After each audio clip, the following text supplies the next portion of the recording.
Le capitaine Ibrahim Traoré est perçu comme un phare d'espérance, une figure admirée non seulement au Burkina Faso, mais dans toute l'Afrique, pour ce qu'il fait pour son pays et pour l'unité africaine. Qui est le président du Burkina Faso? Ibrahim Traoré intervient à un moment où l'Afrique recherche non seulement des réformes, mais une véritable transformation. Le peuple burkinabé croit avoir trouvé un dirigeant qui ne se contente pas de parler de changement, mais l'incarne. Il s'appelle capitaine Ibrahim Traoré et, aux yeux de nombreux citoyens de Ouagadougou, il n'est pas seulement un chef d'État, mais un symbole d'espérance. À seulement 35 ans, Traoré est le plus jeune dirigeant d'Afrique. Mais ce n'est pas son âge qui retient l'attention du continent. C'est son audace, sa direction et son affirmation sans complexe de l'autonomie. Beaucoup l'appellent désormais la réincarnation de Thomas Sankara, le leader révolutionnaire des années 80, assassiné après avoir tenté de sortir le pays de la pauvreté et de l'influence, coloniale. Dans les rues de Ouagadougou, l'image de Traoré est omniprésente. Non parce qu'il l'a imposée, mais parce que le peuple l'y a placé. Des posters ornent les marchés, des fresques bordent les routes, et son nom est scandé par les foules au centre-ville. Interrogé sur les raisons de cet engouement, un jeune homme a confié à un cinéaste « Il parle sans texte, avec le cœur. Il pense comme nous, il agit comme nous, mais, plus important encore, il rêve plus grand que n'importe quel leader que nous avons eu. » Au cœur de la capitale burkinabé, une femme, debout à côté de son fils adolescent, dit « Je dors paisiblement depuis le jour où il est né. Je n'ai jamais vu de dirigeant africain autant aimé, pas seulement ici, mais dans le monde entier. » Et elle n'exagère pas. De la diaspora en Europe et en Amérique du Nord, aux panafricanistes des pays voisins, le leadership de Traoré provoque un profond élan. La croyance que l'Afrique peut non seulement se tenir debout, mais prospérer sans dépendre de prêts étrangers, de dons ou d'ingérences. Alors qu'est-ce qui différencie ce dirigeant ? Tout d'abord, Traoré est arrivé au pouvoir par un coup d'État militaire en 2022, une action souvent décriée dans la politique mondiale. Mais dans un pays ravagé par le terrorisme, les infrastructures défaillantes et une jeunesse sans perspective, beaucoup ont accueilli cette prise de pouvoir comme une chance de renouveau. Plutôt que de prolonger son pouvoir pour des intérêts personnels, Traoré l'a investi dans le développement national. L'exemple le plus spectaculaire est le bond du Burkina Faso dans la fabrication de véhicules électriques. Oui, un pays longtemps ignoré dans les discussions sur l'industrialisation africaine assemble désormais ses propres voitures électriques. À Ouagadougou, l'administration Traoré a supervisé la création d'une usine de véhicules électriques locale financée par les citoyens, baptisée du nom de région burkinabé, comme le modèle Saha, en hommage à la région du Sahel. Plus impressionnant encore, cette usine n'a reçu aucun financement de la Chine, de la Banque mondiale ou d'autres bailleurs occidentaux. Elle a été érigée entièrement grâce aux contributions de citoyens burkinabés, locaux ou de la diaspora. Le plus petit investissement possible était de 10 000 francs CFA, environ $16. Le message est clair. Cette usine n'appartient pas au président, elle appartient au peuple. Et ça ne s'arrête pas là.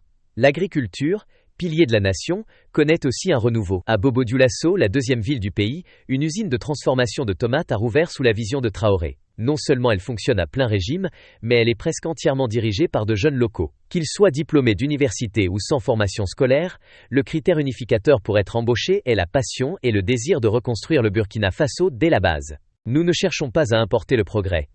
Luan, a déclaré l'un des responsables de l'usine.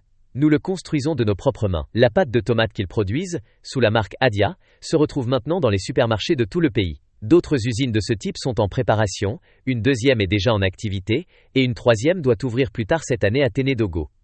Partout dans le pays, on observe des signes de construction. Des routes sont bitumées par des ouvriers burkinabés, de jeunes hommes apprennent à manœuvrer de lourds engins, des villages bénéficient d'infrastructures qu'ils attendaient depuis des décennies. Selon les autorités locales, le Burkina Faso disposait d'à peine 3000 km de routes goudronnées depuis son indépendance. Mais sous Traoré, le gouvernement vise à en construire 5000 km chaque année. Et ce sont des jeunes burkinabés formés et employés qui réalisent ces travaux, non des entrepreneurs étrangers. Ce programme national a permis l'achat direct des machines, supprimant la dépendance aux entreprises privées ou à l'endettement externe. C'est cet accent mis sur la dignité et l'autonomie qui a fait de Traoré une figure d'admiration. Mais son action ne se limite pas à l'économie. Son gouvernement a entrepris une décolonisation culturelle de l'identité nationale. Des rues autrefois nommées d'après des colonisateurs français ont été rebaptisées en l'honneur de héros africains comme Thomas Sankara. Les uniformes scolaires doivent désormais être confectionnés dans des tissus produits localement. Les magistrats portent des toges taillées au Burkina Faso, dans des matériaux traditionnels. Même les usines de transformation de lait ont repris leur activité, utilisant des matières premières locales pour produire beurre, yaourt et fromage destinés aux consommateurs burkinabés. Ce changement génère non seulement de la fierté, mais transforme aussi la perception qu'ont les gens de leur rôle dans la construction du pays. Prenez Patrick Parr. un jeune entrepreneur qui est rentré du Turquie pour lancer une entreprise de VTC avec uniquement des voitures électriques. Pourquoi ? Parce qu'il a vu une opportunité dans un pays enfin prêt à soutenir les initiatives locales. Nous avons un dirigeant qui écoute ? Oh, dit-il. Il ne court pas après les intérêts étrangers. Il met la nation en premier. Ce n'est pas seulement un mouvement politique, c'est un mouvement culturel. Des agriculteurs qui vendent désormais aux usines locales, au lieu de voir leurs récoltes pourrir, à la jeunesse qui rêvait autrefois de fuir vers l'Europe et qui rêve désormais de rester pour construire quelque chose chez elle. Quelque chose est en train de changer au Burkina Faso. Et pourtant, malgré tout cet élan, un élément demeure insaisissable. L'accès aux dirigeants derrière cette transformation. Un cinéaste venu du Ghana a passé plus de 18 jours dans le pays pour tenter de le rencontrer. Chaque contact, chaque service rendu ne l'a mené nulle part. Les locaux lui ont dit « Si tu veux voir le président, tu dois être prêt à mourir ». Ce n'était pas une menace, mais une expression de l'impossibilité de l'atteindre, tant il est protégé et respecté. Cela fait peut-être partie de l'histoire aussi. Traoré n'a pas construit son suivi par des mises en scène sur les réseaux sociaux ou des campagnes clinquantes. Il l'a bâti par l'action, en faisant ce qu'il promet. Il y a une différence entre inspirer par des discours et inciter les gens à se retrousser les manches pour bâtir un pays neuf. Et c'est exactement ce qui est en train d'arriver au Burkina Faso, sous le président Ibrahim Traoré. Ce n'est pas un projet gouvernemental sur papier, c'est vivant, en temps réel, rue après rue, usine après usine. Dans un village reculé non loin de Bobo-Dioulasso, où la route est encore poussiéreuse et le soleil implacable, s'étendent des rangées de plants de tomates à perte de vue. Il y a quelques années, cette terre était négligée. Les tomates y pourrissaient ou étaient bradées. Mais sous le leadership de Traoré, tout a changé. Ces tomates sont désormais des matières premières destinées à des usines de transformation construites par le peuple, pour le peuple. L'usine Adia, située dans le sud-ouest du pays, en est le symbole. Elle n'a pas été financée par des multinationales ou des banques de développement, mais entièrement par les citoyens. Des milliers de Burkinabés y ont contribué, locaux, diaspora, jeunes travailleurs, avec comme seule richesse leur temps et leur foi en la vision. Nous n'avons pas contracté de prêts, pas d'investisseurs étrangers, juste l'unité SCOI, confie un des ingénieurs de l'usine. À l'intérieur, de jeunes ouvriers, nombreux dans leur vingtaine, trient, nettoient et transforment des tomates autrefois perdues. Certains sont des professionnels formés, d'autres sont arrivés sans expérience, mais avec la volonté d'apprendre. Tous affichent une fierté, non seulement parce qu'ils ont un emploi, mais parce qu'ils participent à quelque chose d'historique. Ce n'est pas juste des tomates, c'est la conviction que l'Afrique peut se suffire à elle-même, et nous le prouvons chaque jour. Ce message résonne bien au-delà des murs de l'usine. D'autres plans sont en route, une deuxième à Yako est déjà opérationnelle, une troisième est prévue à Tankogo avant la fin de l'année. Le mouvement vise à transformer ce que produit le Burkina Faso, plutôt qu'à exporter des matières premières pour importer des produits finis. Cette idée simple, produire ce que nous consommons, consommer ce que nous produisons, est désormais un principe directeur. Et cela ne s'arrête pas à l'agriculture. Le Burkina Faso pose aussi les bases d'un secteur manufacturier animé par le peuple. Dans la capitale Ouagadougou, une nouvelle génération d'entrepreneurs investit dans les transports. Un jeune entrepreneur, Patrick Parr, a lancé un service de type Uber avec des véhicules électriques, baptisé Let's Go, quelques mois seulement après son retour d'études à l'étranger. Pourquoi ? Parce qu'il croyait enfin en la nouvelle direction du pays. Le président est jeune. Il nous comprend, dit-il. Il écoute, il agit, et il encourage à rester et construire. Ce n'est pas seulement l'industrie ou l'innovation qui attire l'attention, c'est aussi les infrastructures. Depuis l'indépendance en 1960, le Burkina Faso n'avait pu goudronner qu'environ 3000 km de route. Des décennies de stagnation ont laissé le pays déconnecté. Mais aujourd'hui, pour la première fois, il existe un plan et des actes pour y remédier. L'administration Traoré vise désormais à ajouter 5000 km de routes goudronnées chaque année. Ce chiffre peut sembler ambitieux, mais lorsque l'on observe l'ampleur des chantiers à travers tout le pays, on commence à y croire. Bulldozers, niveleuses, cimentières, des équipements auparavant loués ou importés, sont désormais acquis par l'État. L'État a acheté ces machines pour éviter de sous-traiter ou de retarder les projets en raison des coûts. Mais plus important encore, ce sont des Burkinabés qui travaillent sur ces routes. De jeunes hommes de villages locaux sont formés à manier les engins.